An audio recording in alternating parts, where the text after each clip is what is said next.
The FIFA World Cup continues to deliver drama, upset, moment of brilliance, and tonight we'll have plenty to discuss. The United States took a giant step towards the knockout stage with a convincing 2-0 victory over Australia. Morocco edged Scotland 1-0 in a tense encounter that has blown Group C wide open, while five-time champions Brazil reminded everyone of their pedigree with a commanding 3-0 win over Haiti. Hello everyone, I'm Abel Sunday, and joining me in the studio here is Joseph Etu. From Ibadan, we have Opeyemi. Together we will break down the key moments, analyze the big talking points, and look ahead to what this result means for the race to the round of 32. This is P&B World Cup show where football never sleeps. Stay with us. Welcome back. It's the P&B World Cup show reaching live from the nation's capital. And I've been joined by in the studio here we'll have Joseph Etu. Joseph, good afternoon. Good afternoon, Mr. Abel. You cannot tell, is it the 10 or the 11 already? I think we are going deep into the World Cup. I'm telling you, we're already seeing the round of 32. I'm telling you, so much excitement. Nobody expected. In fact, you cannot predict what is even going to happen. Predict. Even with the bets, nobody predicts this World Cup. And also, all the way from Ibadan, we have Opeyemi joining us live from Ibadan. Opey, good afternoon. Do you have Opeyemi now? Opey, can you hear me? Well, I think Opeyemi probably will join us at the cost of the show. But we saw what happened yesterday. Yesterday, I think United States had to just take the bull by the horn and sack the dominant on that group. 6 points now. I'm telling you, six available points. They took everything. 2 games, 6 points, and which I think. But looking at how much did Balogun's freedom on the left compensate for policy missing creativity? Well, we can also say that Balogun has showed that he's capable, he's worth it. I mean, the first match, Balogun scored, was it a hat-trick? I'm sorry, he scored. Yes, he scored brace. Yeah, he scored a brace in the first match, and then with the unavailability of Christian Pulisic, I think Pochettino had to take a new decision into letting Balogun play a free roam wing. So I'm pretty sure they weren't expecting Balogun to be playing a free roam wing, but then we can see that him playing that free roam wing gave him enough opportunity, and of course he did what he did. But looking at the quality of Pochettino and looking at this United States side, can you say that is the missing piece so far? Because I think we do have I think do we have Opeyemi now? Okay, I think we have Opeyemi now. They just say, good afternoon. Nice Ibadan this afternoon. Opey, can you hear me? Are you sure Opey can hear me? Opey, can you hear me? I think he can't hear me. Or is it that my mic is not working? What's going on? Maybe you talk to him, Opey. Hello, Opey, can you hear me? Yeah, Opey, can you? Opey, yes. I think the audio, I don't know. We need to reestablish. I don't know. The audio is somehow. Opey, are you there? Can you hear me now? Okay, maybe we'll just get him in course of the show. So I was talking about Pochettino. Do you think that's the missing piece from this United States side? Because of course we've seen so much big players. Well, yes, we've actually seen so much big players, and we've seen that. I mean, if they told anybody that United States will qualify to the round of 32, I don't think we would have been looking at United States as one of the teams that would actually qualify for. But why not?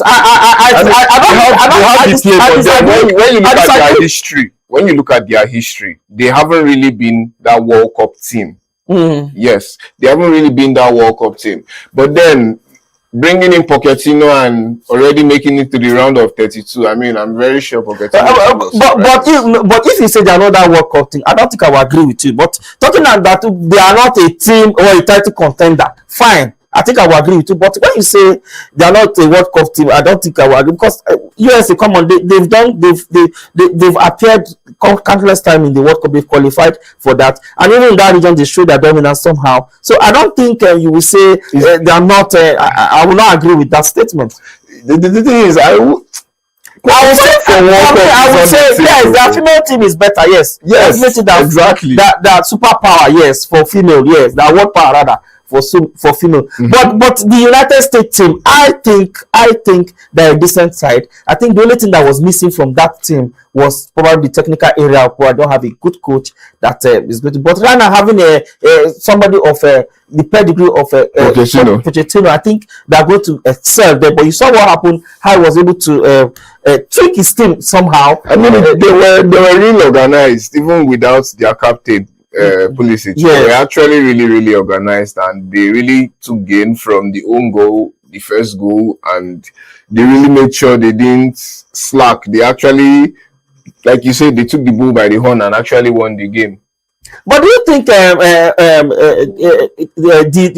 I'm talking about Australia look flat due to a tactical error, or did the United States just outsmuscle them? Do you think they just look flat because of the tactical error from their own end? I think it would actually have to be the tactical error, because when you come to look at it, when you know you're struggling and looking for points, and then the first goal you're having is an own goal, it already breaks down the mentality of the players, even the player who scored the own goal. And then that will also lead to USA overpowering them, because USA will now start using that attack to push. Okay, but Joseph, what causes home goal? Is it not pressure? Yes. Is your opponent piling up pressure on you? It shows that that can also be a tactics. Yes, as well. I can tell my players, put pressure on them, they might just panic and put it there, and that can also. So don't say that. Is it the tactical error on their own side? Because if someone is putting more pressure on you, you should have a defense mechanism somehow that you can be able to withstand such a thing. Well, I would say it's a tactical error. Actually, I think I would start with tactical error. Because if you come to look at it, what you said is actually right. It can actually be the fact that USA were actually pressuring them. I mean, because from the start of the match, you can see that USA was giving them back to back. So yes, it's actually a tactical error that led to the problem. Okay, but many will say that it's not expected that though we know Australia is also a super power when it comes to football as well, especially their women. Their women also world power. But one will say yes, they expected the United States to win. Why? Because they are the hosts, so they have home advantage. Yeah. They have everything within their disposal to trash Australia. But how heavily did Freeman's overturn offside goal? I'm talking about the Australian, the Australians halftime morale, because that goal, that VAR, and again we're talking about this VAR thing. Is it causing more trouble than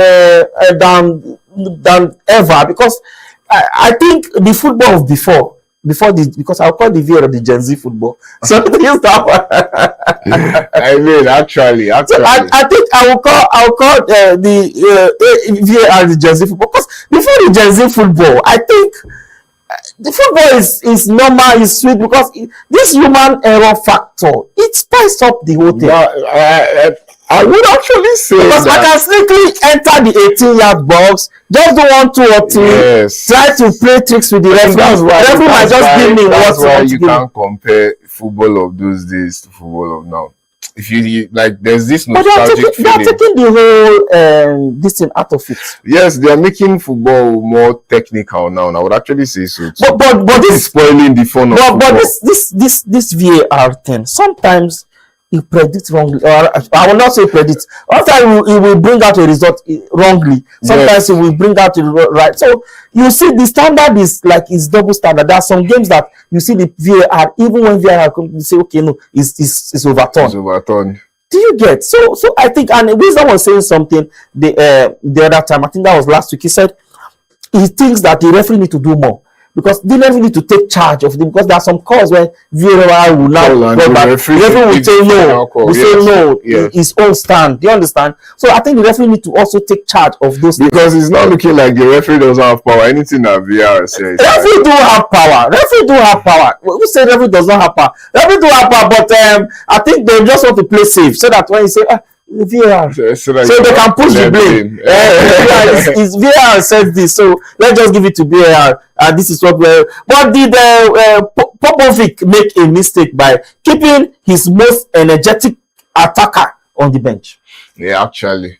I mean, considering but consider the kind of like the magnitude of the game you are playing. You know how massive this point is for your qualification. Exactly. Like, so why do you have to keep your best hands on the bench? It doesn't make any sense. Like saying Argentina wants to start match, or maybe Argentina wants to play final match and they are benching Messi. It's not possible, no. You need that energetic striker. You need even if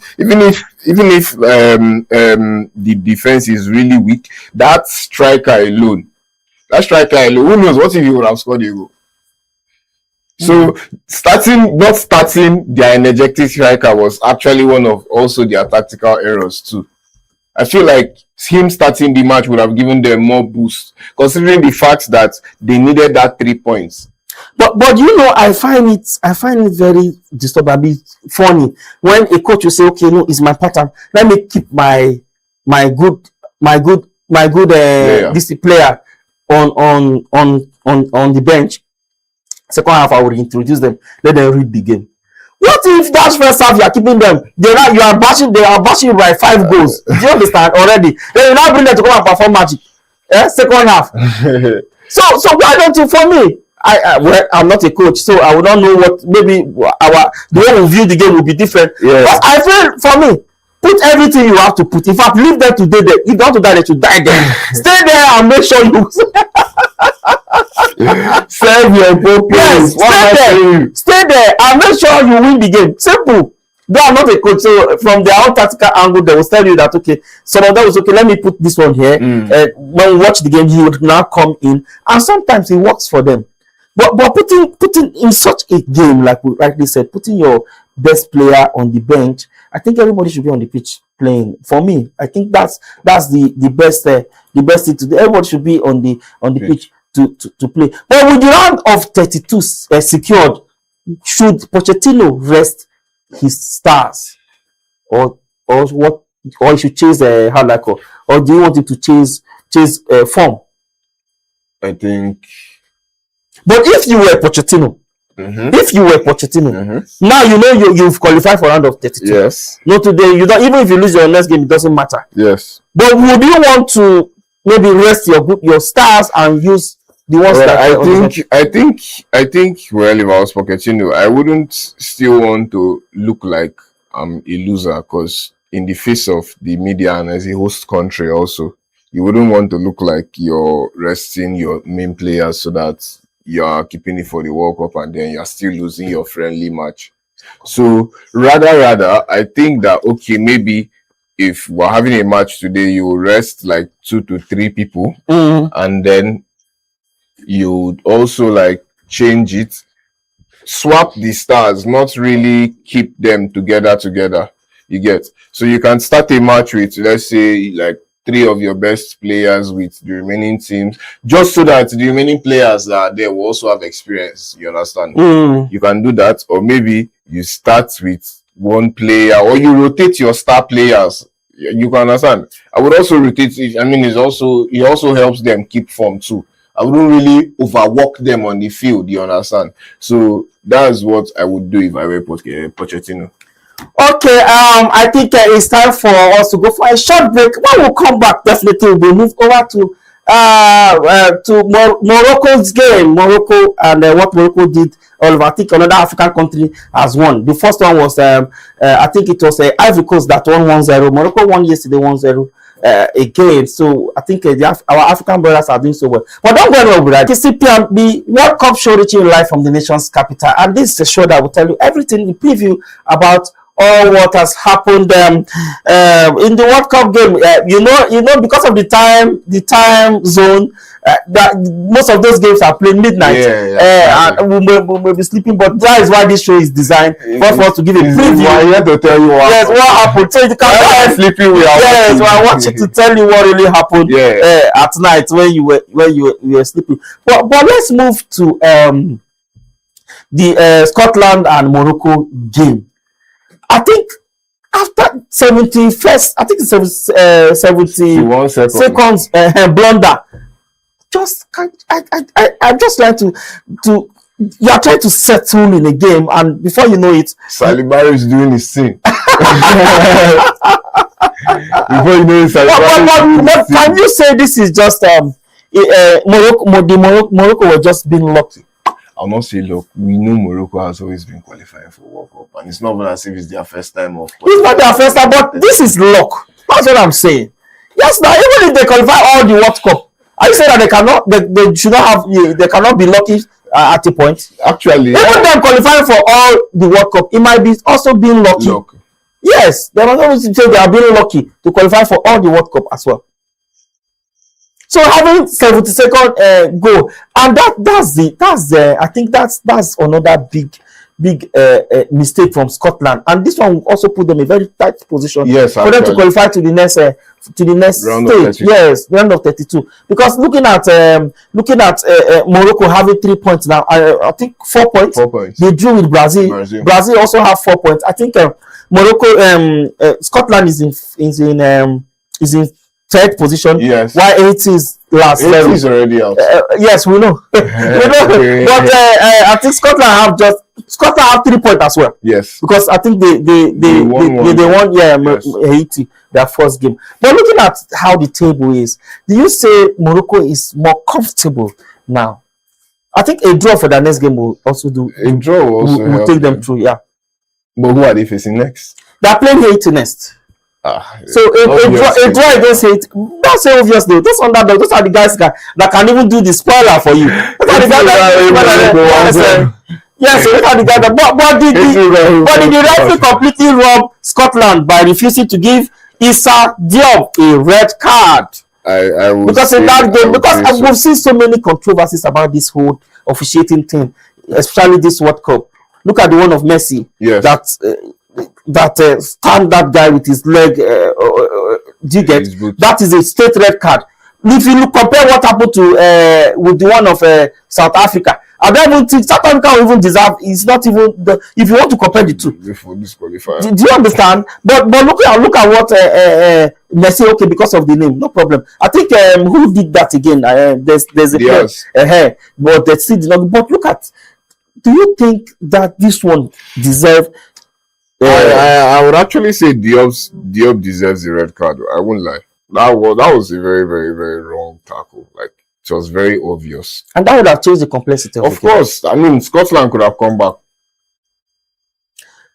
But how will Scotland get out of this mess as it stands? They have 3 points. They can still qualify, actually. Of course. They just need to win their last game. But who are they playing? Brazil, Abi. I play Brazil. That's it. That's the problem. That's the problem now.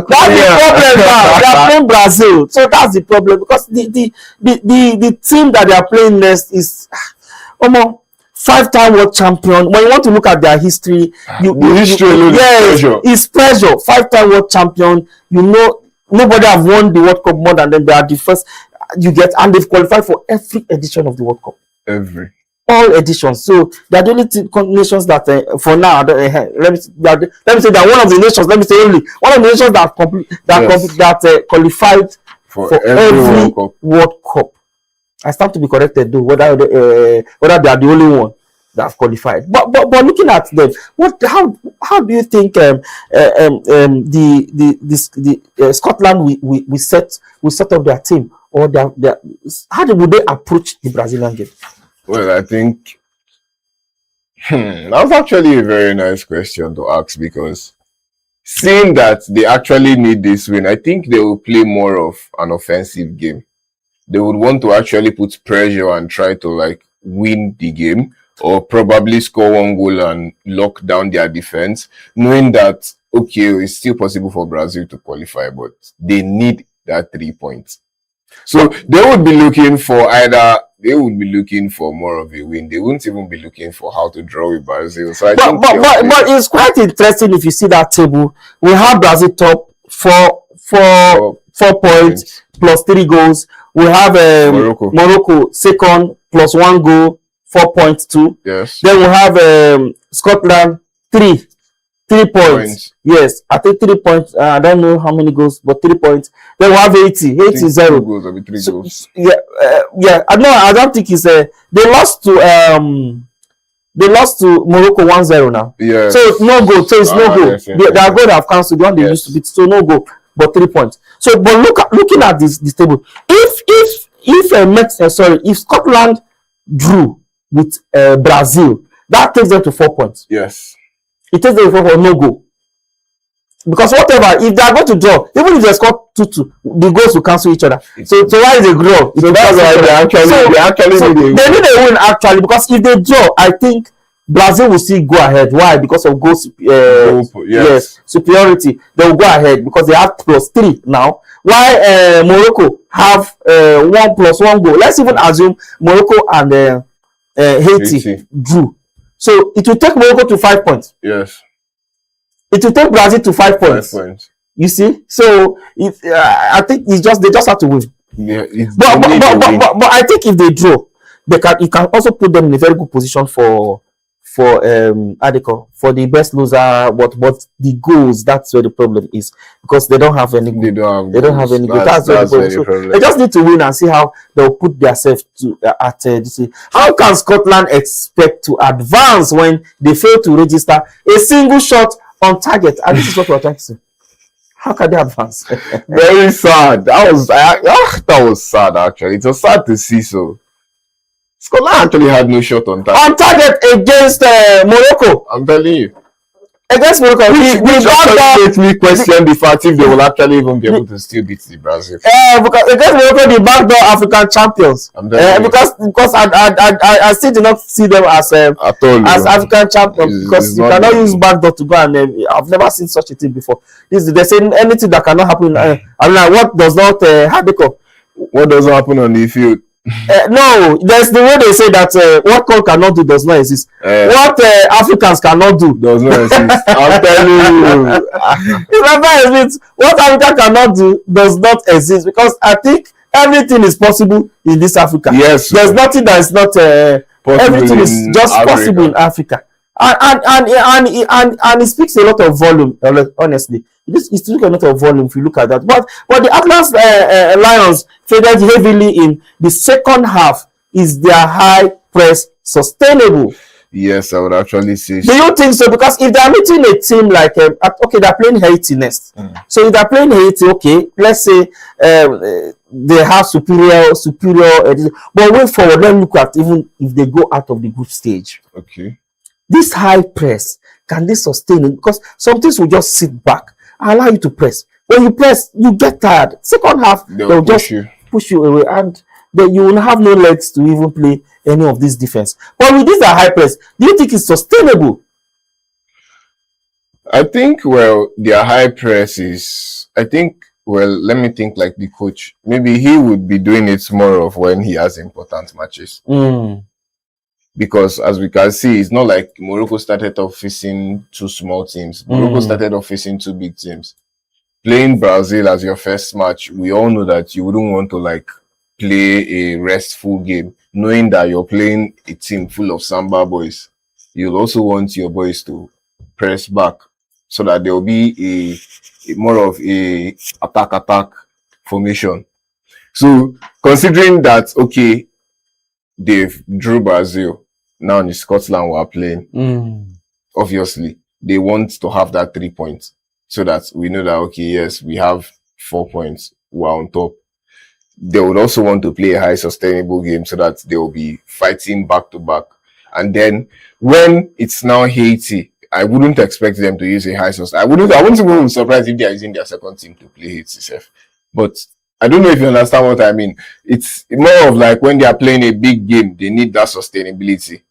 And then when they know they're not really playing any big game, they don't want to play it. They'll relax and fall back. But looking at Morocco so far, can you say or hit your chest and say yes, they've represented Africa very well?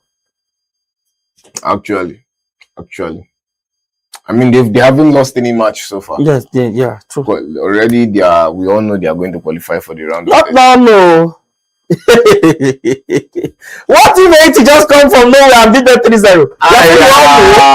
Hey, are you TB Joshua? Why are not TB Joshua? You're telling us if you say they all going to qualify. You cannot say that too. If that is the case, Portugal is supposed to beat DR Congo 7-0. Actually, if that's the case, because on paper is different, on the pitch it's still different ball game. They might say this is it because on paper, where is Portugal? Where is DR Congo on paper? Far. Yes, because anybody will tell that no, Portugal now is what they have. Nobody can even match them. Is it the defense? Is it the midfield? Is it the striking? This thing? Who do you want to match with the DR Congo? Who is there in DR Congo? Sorry, no disrespect. Nobody is there, but they took our slot. I'm telling you, nobody is there. They took our slot. Should have been there. Yeah, that just should be there. But now our spot now they take. Now nobody's there. They took our slot. But what can we say?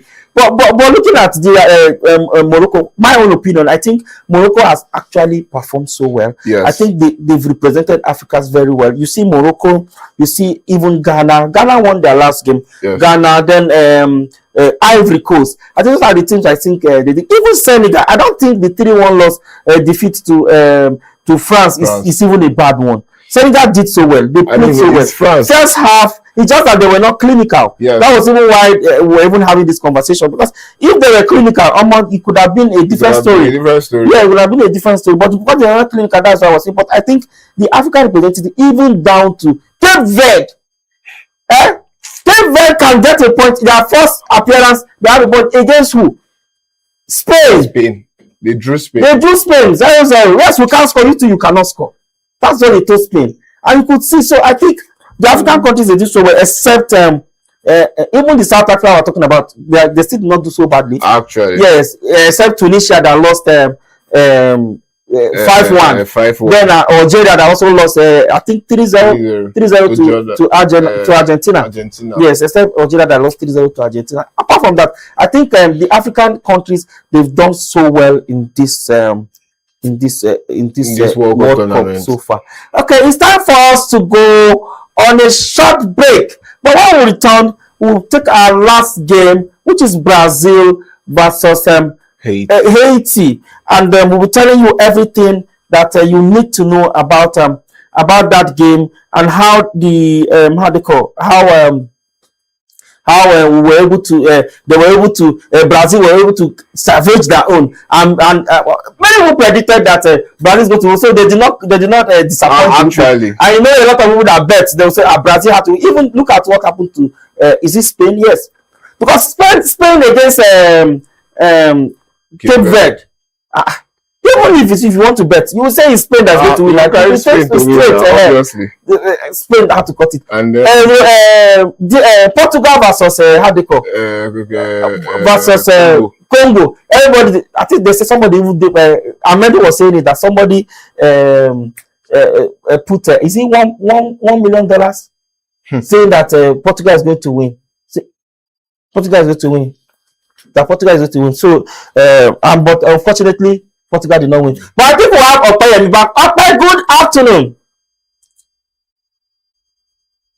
Ope, can you hear me?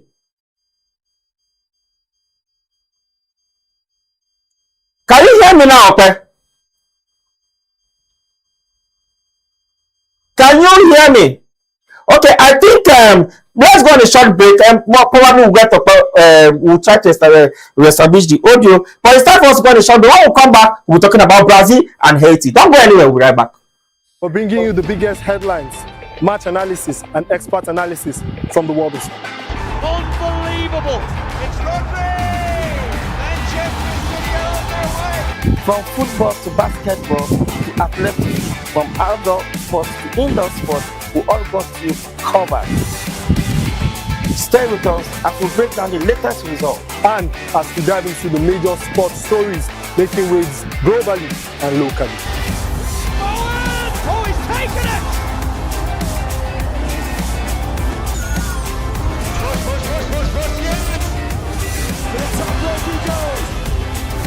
Your home of everything sports, only on Politics and Business Television. We're bringing you. Okay, welcome back. It's still PRB World Cup show reaching live from the nation's capital. And of course, this is the last lap of the show. We're taking Brazil 3-0 to Haiti. And Okpe, we have Okpe right now via audio because I think the visual is having some kind of glitch. Okpe, good afternoon. How is Ibadan this afternoon? Yeah, good afternoon, sir. I'm doing very well. Okay, we'll be trying to have you since I think the network is kind of trying to play pranks with us. So far we've discussed so many. We've discussed about I think United States versus Australia. We've also talked about Morocco taking on Scotland and winning Scotland. But now we're talking about Brazil and versus Haiti. But Cunha's gamble, how much is okay, I'm talking about Cunha now. So how much is Cunha's hold on. Okay, we're talking about the Brazil. So we saw Brazil winning 83-0. So from one end, is that what expected? How much did the Ancelotti decision to start Cunha at 80 five-man defense? I'm talking about five-man defense. So how important was that? For Ancelotti because the decision and the issue for him to take not forgetting he got to go was the one who started in the first game against Brazil. So against Morocco. We're looking at Manchester, looking at how he yesterday, earlier this morning. Something is very, very beautiful coming from him. He got on his first start in the World Cup. This is actually his first ever World Cup. On his first start as well, he was able to get a brace. It's actually a good one for Ancelotti. Let him not forget that they are going to be playing against Scotland. Scotland is not easy. So the quality of player that needs to be on the pitch of Scotland is much more different from that that started against Haiti. So I think you should say go with Matthias Cunha against Scotland because it's going to give him a better result because they need to finish that group as the first. And because currently Morocco they've got 4 points, while Brazil they also have 4 points. So Morocco and Brazil both have 4 points. So now it all boils down to their last game who can score more. So definitely it needs to be very, very difficult because Morocco they are going to beat their last game against Haiti. So they have a chance to score more goals against Haiti. Than Brazil scored against Haiti. But looking at how Scotland is going to play against Brazil, it's going to be more difficult for Brazil to score more goals, against Scotland than it's going to be more difficult for Morocco to score against Haiti. So definitely, for that group is going to be until the last game. But let's see who's going to come and prepare. But for Haiti, has actually started well. 2 games so far, 1-1, he won 1 and he drew 1. So definitely, he has actually started well. But let's see how much he can do at this World Cup. Okay, that's good to say. But let's come back. Let me ask. Let me give you a breather a little. I'll come back to Joseph. I've been bombarding Joseph since. But let me come back to Joseph. I'll come back to you. Okay, just hang on a little. But Vinicius factor. Does this dominant performance prove Vinicius Junior is currently the player of the tournament? We saw what he did against Morocco. Mm-hmm. In fact, I would say he took Brazil back on his shoulders. Performing that one spectacular that goal that he took to bring Brazil back to salvage the point for Brazil. Brazil would have lost that game 1-0. Yes. Then look at what he did again against Haiti. Can we say Vinicius Junior is the player of the tournament? Well, we cannot say he's the player of the tournament, but then I can say he's the player of the I can say he's the backbone of Brazil currently. I know you will say that because you're a Messi fan. let's even forget the fact I'm a Messi fan. I mean, you cannot compare what Kylian Mbappe has done in the World Cup tournament closely right now to what's with Vinicius. But Kylian Mbappe, many will argue that they have good hands playing with him. Well, Brazil have good hands. No, but can you compare? You have a certain Dembele there. You have so many people that even what is that this guy's name in Bayern Munich? You have what is this guy's name in Bayern Munich again? I'm trying to get his Harry Kane is there. No, not Harry Kane. It's this guy. What is this Nigerian? Olise. Olise, yes, Olise. Olise is there. So you can see, but let me come to you. Do you think Vinicius Junior should be one of the player, arguably correct, one of the player of the tournament? Are you asking me that? Yes, I'm asking you that. Oh, it's going to be a tough one for Vinicius Junior, mainly because I don't see Brazil going far, this tournament like that. Because just because they defeated Haiti, they go to of course, any nation to be able to defeat Haiti with of course. But for Vinicius Junior being one of the best players of the tournament, finding capacity to the tournament, I think it all depends on how far Brazil can go. And I don't really see them going that far. Okay. Let me stay with you. Despite their official elimination, I'm talking about Haiti now. Despite their official elimination yesterday, this morning, what is the biggest success story for this Haiti squad?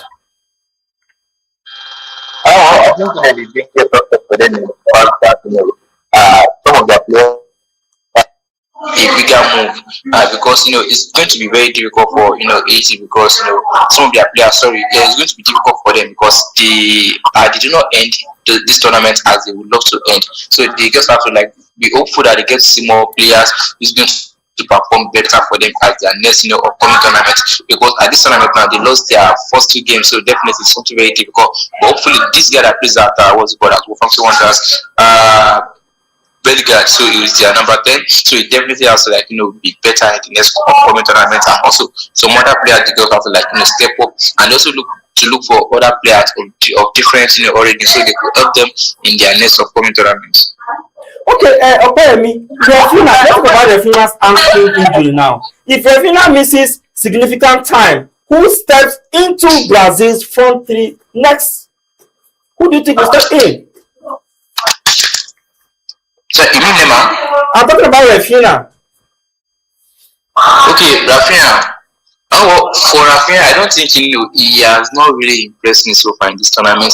I would love them to try this Bournemouth guy, Ryan, because Ryan has been one of the best right wingers in the Premier League last season because he played for Bournemouth, and this guy is actually a better dribbler than Rafinha. We all know that Rafinha is not a good dribbler. No offense to him, and no, of course, no mistake to him. Rafinha is not a good winger. So far, he hasn't really impressed me for with the Brazilian national team. But if they could give Ryan a chance, talking about the Bournemouth guy, is going to deliver for them even better than Rafinha has been delivering. How will you analyze Matheus Cunha's performance so far in the Brazilian squad? Well, for Matheus Cunha, we all know that there's no doubt about his quality. Prior to the season, he played, prior to last season, he played at Wolverhampton Wanderers. We also had the number of goals he delivered and the assists. Of course, he's a player of top quality. But looking at, how he played yesterday, the synergy and the chemistry between he and Vinicius, is something to commend. It's very, very commendable, because seeing the way he played with Vinicius, yesterday, they've been playing at the club side for some years together. So I think, kudos to Vinicius, because he made it very, very easy for them. For Matheus Cunha, not forgetting the first goal he scored was, after Vinicius, played the shot to the goalkeeper, and the goalkeeper made a mistake. Then Matheus Cunha was able to tap the ball in. The second goal as well, the assist came from Vinicius. So definitely, I think it's been Vinicius, trying to help Matheus Cunha get some good contribution to this tournament so far. But not forgetting that he's also a player of top quality, because the second goal he scored, even for the kind of quality he has, there's no way he would have scored that goal from that angle. Because looking at the goal, goal ratio, goal expected from that angle, it's actually going to be difficult for any normal striker, any average striker. But for Matheus Cunha and his quality, we all know that he's not a striker, he's an attacking midfielder who plays better behind the striker. But he's actually very, very versatile that can use in other positions. So definitely, that goal yesterday, it was top notch coming from Matheus Cunha. So he needs to do better for him to retain the top spot, or for him to be the top man for the Brazil going forward. Okay, let me give you a breather. Let me come back to you in the studio, Joseph. We saw Matheus Cunha also performance yesterday, of course, and also look at Rafinha. Like he rightly said, if Rafinha is on the good one, according to Okwai said, Rafinha has really not impressed him so far. But we all know what Rafinha is. Yes, in the Catalan, we had the Barcelona people, the Barca people. You know how Rafinha is very important to that team. But looking at Rafinha, if he's not on that team, the question I need to ask is, what is the quality that he's bringing to this Brazilian team? Well, we know that even if Rafinha isn't really an excellent dribbler, we know that Rafinha can also finish. He can also apply as a finisher. And Rafinha is someone who we can say that he can play any position you want to put him in as an attacker. He can strike. He can also play left wing. He can also play right wing. So I feel like he can also serve as a multi-purpose striker, just in case there's any need for probably an attacking formation where they are carrying 3 attackers in front or something. But we also know that he has been facing some injury problems due to the hamstring. So we also understand that we wouldn't really expect too much of him in the World Cup. So I think that's what we should also consider. Okay, as we try to wrap up, Group C, finale. Will Brazil rotate their squad against Scotland or hunt for the maximum goal cushion? For the Brazil and the rotation of squad, I think that depends to Carlo Ancelotti and his decision. But coming from my perspective, I would love to see him try a different set of players talking about the attack, because I would love to see what Hendrick can do for them. Because after the next game, that's against Scotland, I think that's going to be his last chance to prove himself for the national team. Talking about this tournament, because if they cannot trust him in the first 3 group stage matches, then how are they going to trust him when it comes to the knockout? So it's going to be difficult for Carlo Ancelotti. So I would love to see him start Hendrick in the first in the game against Scotland, and of course on the right wing they should be starting Ryan. Then they should let Menchezino stay on the left wing, so that of course he's the most experienced when it comes to the attackers in this current squad aside Neymar. So it's going to be very, very difficult for him. So I would love to see Hendrick and Ryan starting striker on the right wing, then Menchezino to maintain on the left wing. But do you think Scotland still have a chance to qualify? Scotland, not forgetting, yes, they have a chance to qualify because they already have 3 points already. They defeated Haiti, so they have the chance even to qualify as the best loser. So they just like to avoid conceding a lot of goals, because if they should concede a lot of goals, it's going to be difficult for them, because we don't know what other group are saying. Currently, we don't know what the top position in other group are saying. So it's going to be difficult for them. But they should not try. They should try as much as possible not to concede anymore. But I think a draw will put them in a very good position for that best loser spot. That's a draw. At least they will have 4 points. That will also put them in a very good position. Don't you think so? Yes, of course, it's going to put them in a very, very good position, because currently I think they're actually one of the best. What's it called? One of the best top group. Yes. They're one of the best team when it comes to one of the best players currently. So they just need to try and avoid defeats against Brazil. Then they can say yes, they are going to qualify for the next round. Because even if Brazil draw that game, Brazil will still go. Brazil will qualify either first or second. So Brazil will still go even if they draw that game against Scotland. But finally, Joseph, what do you think? Do you think Scotland will still qualify? Well, I think Scotland can actually qualify, just like Ope said, if they actually stay without conceiving more goals and they successfully defeat Brazil, then because obviously I wouldn't expect Ancelotti to really use his high star players to play Scotland, knowing the fact that even with a draw he can still qualify. So I think he would want to rest most of his star players for knockout stages. So I don't think we're expecting to see the likes of Vinicius. Yes. Okay. So I think if Scotland can take advantage with that and bury at least 2 goals, then I'm sure Scotland can qualify. Okay, that's it. So, okay, your final word before we leave. Do you think African country in 30 seconds? Do you think African countries are doing so well in this World Cup? Of course. Sorry, I think I'm not in support of Morocco. I cannot deny of how impressive they have been so far in this tournament, because they are the only African team who has really, really impressed me. Aside, the Ivorians as well. So I think we are going to see at least, just like I mentioned even before this tournament starts, that we are going to see at least 5 African countries in the knockouts. But let's see how far we can go. You called just Morocco and Ivory Coast. What about Cape Verde that drew with Spain? I think those ones, you need to give them some accolade as well. Now, is it true that I see it as initial grab because I don't see them actually like. Yes, Nigeria and Congo also do with Portugal. So I think those ones they are also, you need to give them some accolade as well. Well, I think for DR Congo, I see them get to the knockout. I don't know how they are going to do it, how they are going to do, but I see them get to the knockout. But the likes of Cape Verde, currently Tunisia are going to come in the next couple of days. They are going to come back to Nigeria. Sorry, to Africa in the next couple of days. The likes of what's it called? Who else? Algeria as well. I don't see them doing better because they lost their first game, and let's see how far they can go. But see, the Moroccans, the Ivorians, and who else? The Congolese. And I think two other countries will make it to the next one. I'm talking about the round of 32.